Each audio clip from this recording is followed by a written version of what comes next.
Assalamualaikum warahmatullahi wabarakatuh. Kembali bersama saya Heri Herdian di channel Lentera Hati. Sahabat muslim yang dirahmati Allah Subhanahu wa taala. Sebagian ulama mengatakan Nabiullah Khidir masih hidup hingga sekarang. Dan kali ini saya akan mengisahkan siapakah orang yang pernah bertemu dengan Nabiullah Khidir alaihissalam. Namun sebelumnya, silakan Anda subscribe channel ini dan like, comment, and share, dan aktifkan notifikasinya. Siapakah orang yang pernah bertemu dengan Nabiullah Khidir alaihissalam? Mari kita saksikan sama-sama. Sahabat muslim, Nabi Khidir merupakan salah satu nabi yang diyakini masih hidup hingga saat ini. Namun keberadaannya selalu misterius. Hanya beberapa orang saja yang pernah bertemu dan mendapatkan pelajaran dari Nabi Khidir. Seperti cerita populer tentang perjumpaannya dengan Nabi Musa. Sejarah tentang asal-usul Nabi Khidir banyak versinya. Ada yang menyebutkan Nabi Khidir putra Nabi Adam alaihissalam yang diciptakan dari tulang iganya. Ada juga yang mengatakan dia cucu Nabi Harun alaihissalam. Menurut jumhur ulama, Nabi Khidir masih hidup dan tidak akan meninggal hingga kiamat tiba.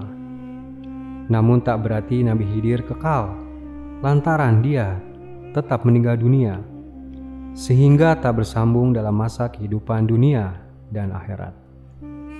Dikutip dari buku Ma'ariful Aulia, 82 kisah hikmah dari 60 kekasih Allah, karya Muhammad Khalid Tabits.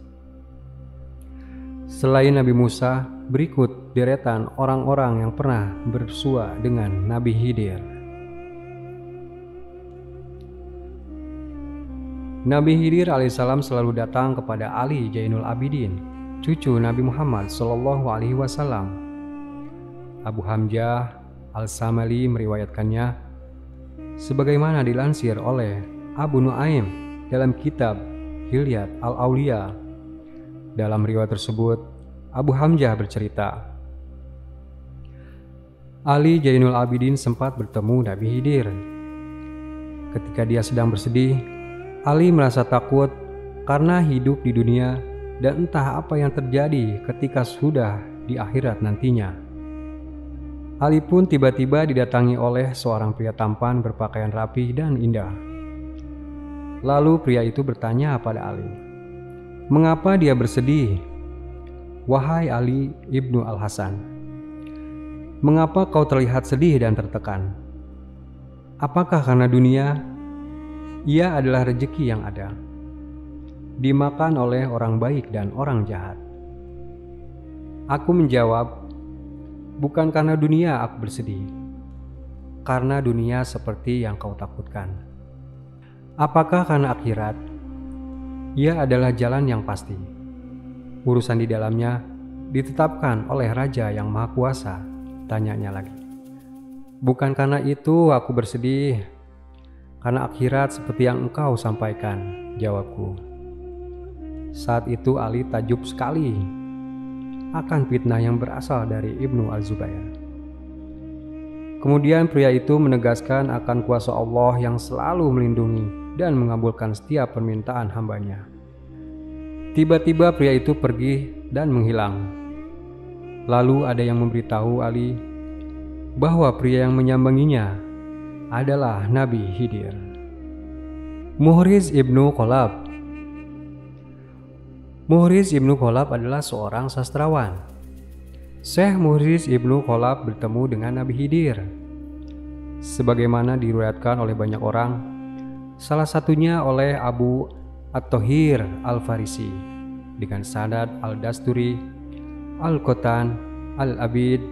Al-Qatan menceritakan, ketika Al-Qatan sedang mencari sejumlah buku di Tunis, kemudian ia datang ke masjid.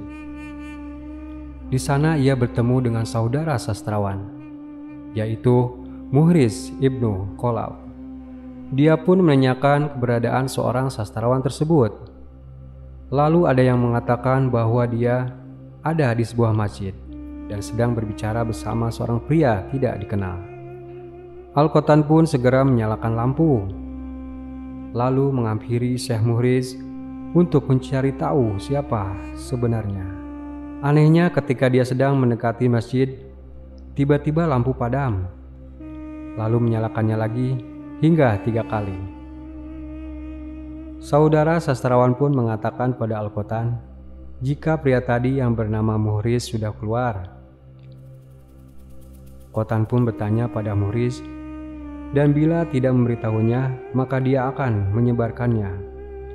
Muhriz pun akhirnya mengatakan itu adalah Abu Al-Abbas Al-Khadir, Syekh Ibrahim Al-Khawas.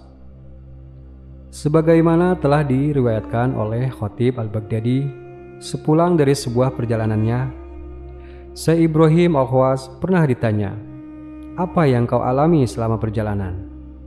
Kemudian dia, Syekh Ibrahim Al-Khawas, menjawab bahwasanya dia sempat terjatuh karena kehausan. Lalu tiba-tiba datang seorang pria tampan berbaju bagus, menunggangi kuda dan memberikan air. Hingga akhirnya Syekh Ibrahim Al-Khawas tidak merasa kehausan lagi. Setelahnya, pria itu menawarinya naik ke atas kuda. Tanpa disadari, dia sudah ada di sebuah dataran tinggi. Pria itu bertanya, "Apa yang kau lihat?" Dia menjawab, "Kota Madinah." Pria itu meminta Syekh Ibrahim Al-Khawas untuk turun dan berkata, "Turunlah dan sampaikan salam dariku untuk Rasulullah SAW. Ucapkan olehmu, saudaramu Khadir menyampaikan salam kepadamu." Imam Ahmad Ibnu Hanbal juga salah seorang yang pernah ditemui oleh Nabi Khidir. Diriwayatkan oleh Ibnu Abu Ya'la dalam Tobaqat Al-Hanabilah dari Abu Al-Thayyib dari Abu Al-Qasim Al-Baghawi. Dalam kisah, Abu Al-Qasim Al-Baghawi menuturkan bahwa Imam Ahmad Hanbal bercerita kepada dirinya, suatu hari Abu Al-Qasim Al-Baghawi sedang mengantar seseorang yang akan berhaji hingga ke wilayah Al-Qadisiyah. Dari situlah dia memiliki keinginan untuk menunaikan ibadah haji. Namun sayang, dia mempertimbangkan karena keadaannya. Saat itu, dia hanya memiliki bekal 5 dirham saja. Lalu ada seorang pria menghampirinya dan berkata, "Wahai Abu Abdullah, nama besar dan niat yang lemah telah menghalangimu untuk berhaji." Lalu Abu Al-Qasim menjawab, "Ya, demikian adanya." "Apakah kau ingin menemaniku?" kata pria itu. Lalu Abu Al-Qasim menjawab, "Mau." Kemudian dia ikut bersama pria itu, menjauh dari rombongan. Ketika waktu istirahat tiba, yaitu antara Isya dan sahur, mereka pun singgah di suatu tempat. Pria ini menawarinya sebuah makanan. Tentunya Abu Al-Qasim tidak menolak. Pria itu memintanya untuk bangun dan diperlihatkan makanan lezat seperti roti, sayuran dan daging yang siap disantap. Sedangkan pria itu tidak ikut makan. Setelah beberapa lama singgah di tempat lainnya, tiba-tiba pria itu menghilang. Abu Al-Thayyib bertanya kepada Abu Al-Qasim Al-Baghawi, "Apakah engkau mengetahui pria tersebut?" Al-Baghawi menjawab, "Aku mengira ia adalah Khidir alaihissalam." Demikianlah kisah tentang orang-orang yang bertemu dengan Nabiullah Khidir. Semoga Allah mempertemukan kita dengan para kekasih Allah. Jangan lupa subscribe channel Lentera Hati, lalu like, comment, and share, dan aktifkan notifikasinya. Saya Heri Herdian undur diri. Wassalamualaikum warahmatullahi wabarakatuh.